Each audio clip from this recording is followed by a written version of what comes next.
Victor Joe Varden from The Athletic. Just get to it right away. There's a pretty hot video out there of maybe some eggs being thrown at you.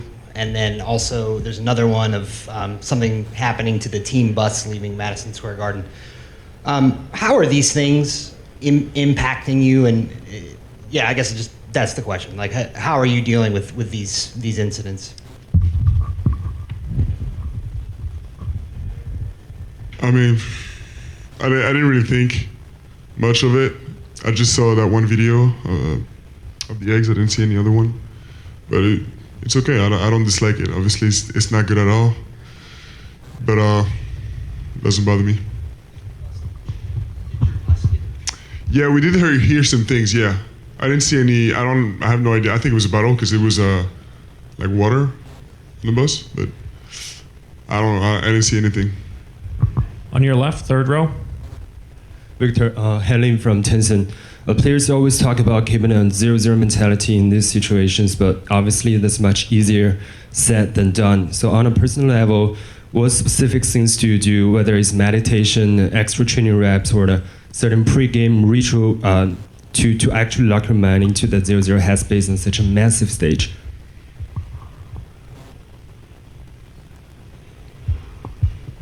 I feel like the same routine as usual, but even more pushed, you know. We're at this point of the season where, yeah, I mean, we can like take some time on every other things we do to put into performance. So it's we're at this point where we can really empty the tank. Over here, Mike. Victor, when you rewatched that game, the second half, were there things individually that you saw that you could have done differently? And also the other night you mentioned greediness. I'm wondering if you could expand on what you meant by that. Of course, there were 1,000 ways we could have not lost that game. But it felt like there was a time to process that and to really dwell on it, but not anymore. And yeah, of course, absolutely greediness. I mean, at the same time, I guess the general thing would be like giving them less opportunities rather than doing something incredible. Tim, next row back. Tim Reynolds with the AP. Victor, what's taken up more of your thoughts the last couple of days? The way that Game 4 got away, or the fact that you've won one of these and you had excellent chances and won in the other three?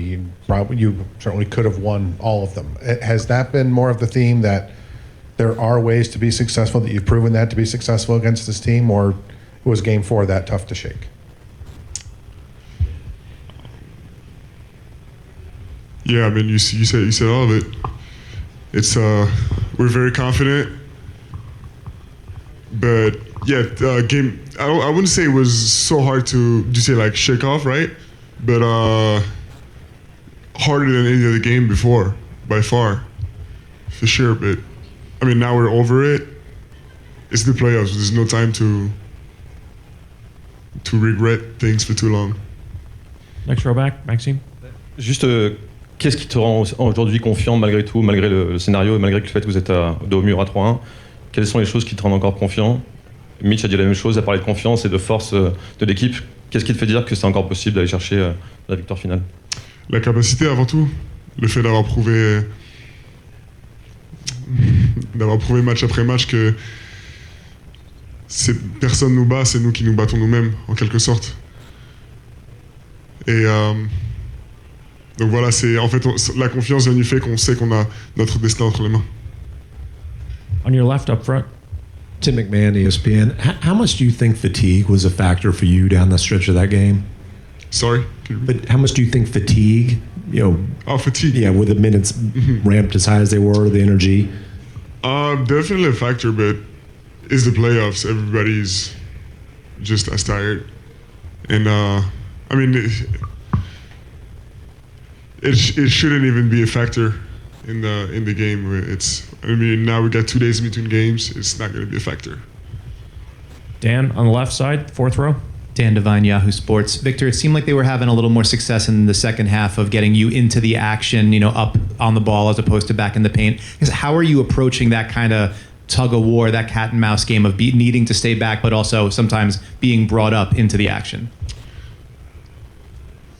sometimes it feels like if they're going to spend so much energy trying to put us in a certain position, at the end of the day, there's still no mismatch, so it's not necessarily bad.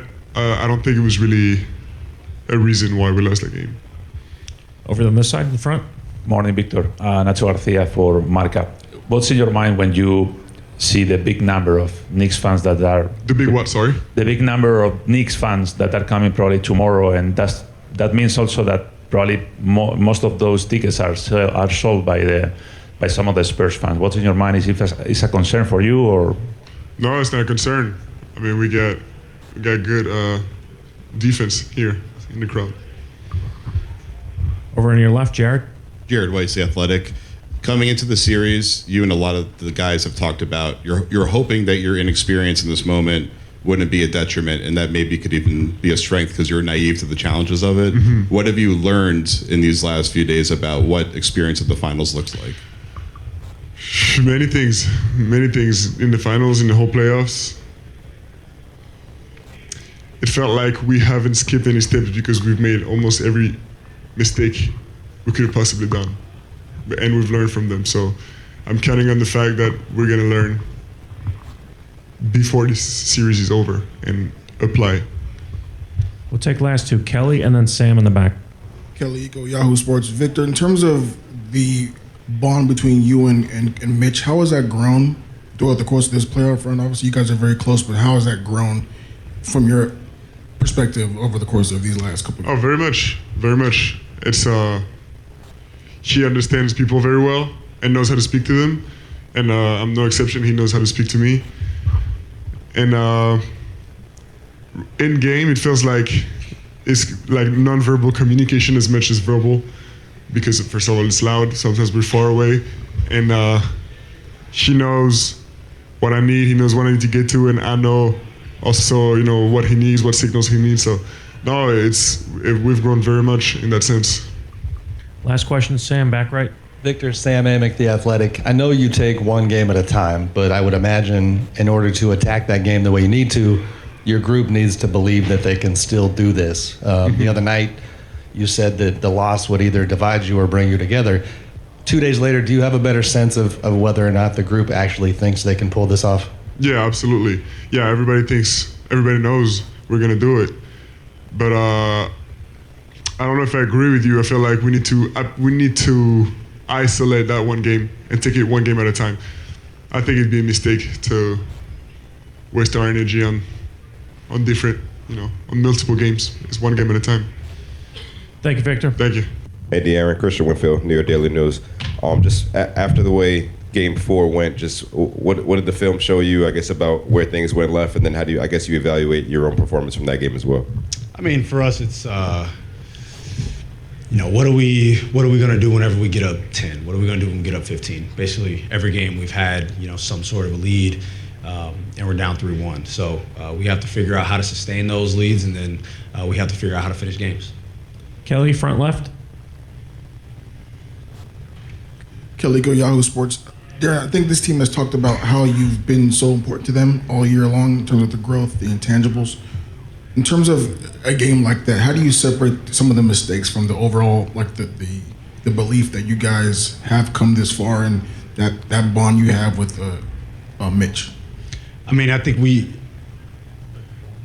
games have showed us that we have a chance. Like, it's not like we're just going out there and getting steamrolled. We've had, I think, the largest lead in all 4 games, and we've lost those leads, and the game's gotten close. Obviously, we grinded out Game 3, but every time we get this lead, it's like that's when the game starts. That's when the game's on. And they've made the bigger plays down the stretch of games. Obviously, Game 1, tie game, they get a 10-point lead, and then last game, I mean, their biggest lead was 1. So we have to, like I said before, we have to figure out ways to continue to extend our lead, and when they do make these games close, we have to figure out ways to execute down the stretch, and I think that's where these games have lied. Tim, second row on the right. Tim Reynolds with the AP. De'Aaron, to that end, I guess, which way is the pendulum kind of going now? The fact that, yes, you have had the biggest lead, double-digit leads in all 4 games, chances to win them all, and like you said, you are down 3-1. Is there belief from the fact you've had these leads, or is the frustration creeping in that 3 of them got away? I mean, obviously it's frustrating to be down, but we still have this belief because we've seen it. We've seen it. We've seen it. We've seen it be done. That teams have come back from 3-1. But I think even with those series, it's like the games that they lost, they were losing by double digits. The games that we're losing, have all been close games. So we still have that belief that we have a chance to win. But we're taking this one game at a time. We're not looking at it as we need to win 3 games. We need to win tomorrow, and then we give ourselves a chance to play another game. And then you look at that next game. But we're not trying to fast forward. We're not trying to take the easy way out, take shortcuts. We're looking at the game tomorrow, and that's the one game that we think about right now. Jared, on your left. Jared Weiss, The Athletic. They play 5 out so much of the game, and you guys haven't had to see that much of that on the road to this point. How challenging is that defensively, especially over the course of the game? Particularly how Victor can't spend a ton of time planted in his spot down low, and you guys have all sorts of weird cross matches. Just how has that become a challenge, and how does that lead to some of these leads dying out? I mean, I think a big part of it is the process that we have. Whenever you can make shots, you miss shots, whatever, but it's how we're guarding. Whenever we're doing the things that we're supposed to do, we're forcing them into tougher shots. If they make the shots, hats off to them. But when we're doing that and we're forcing them to miss, that's when we're at our best. And then we go and we look at kind of what happened in the second half. Our process wasn't there. And then they're getting open shots. They're getting offensive rebounds because we're out of position. That's the biggest thing for us. Obviously, it's a difficult thing to do over and over and over again. But when we're doing those things and we're staying on top of the things that we're supposed to do, we're making it tougher on them offensively. Sitting in the back right. De'Aaron, Melvin Carcenti, BasketUSA.com. Following up on that question, why is it so tough to get back to executing your game plan or being in your process when your head is underwater and your opponent is going on a run? I mean, I don't think it's necessarily when they're going on a run or when they're making shots. It's just it's about us. We're dictating kind of a lot of what's going on, and when we're not doing those things, they're making their run. And like I said, even if the process is right and they're making shots, you want to continue to stick with that process. And there's just things where it's just miscommunication here and there, and then it's kind of a domino effect. When we don't start a possession off the right way, kind of something bad happens at the end of the possession, whether they make a shot or if they get 2-3 extra possessions. Take final 3. Dan, then Tom, and then up here in the front. Dan Devine, Yahoo Sports. De'Aaron, you've been through a lot in this league, experienced a lot of successes.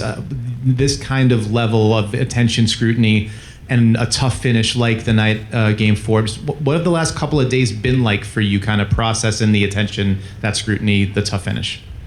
I mean, it's not like people have my phone number and can call me. I don't watch those shows. It doesn't matter. It is what it is. Can't change it now. And I was just coming up yelling at you in your face about it. So it is what it is. We're trying to move on from that. Obviously, continue to learn from the mistakes that we made and how we lost the lead or how we finished the game poorly. But we think about the next game. Last question right here in the front. Morning, Nacho Garcia for Marca. What's in your mind when you think that for tomorrow's game, the Knicks fans, the number of Knicks fans will be even bigger than in Game 1, Game 2? And mostly when you think that most of those tickets were sold by Spurs fans, is something that is in your mind or something to be concerned?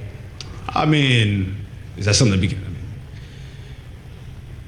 People making money. It's the economy that we live in. It's the world that we live in. I mean, am I upset about it? No. Do I understand it? Sure. But I don't think that really changes kind of what happens on the court.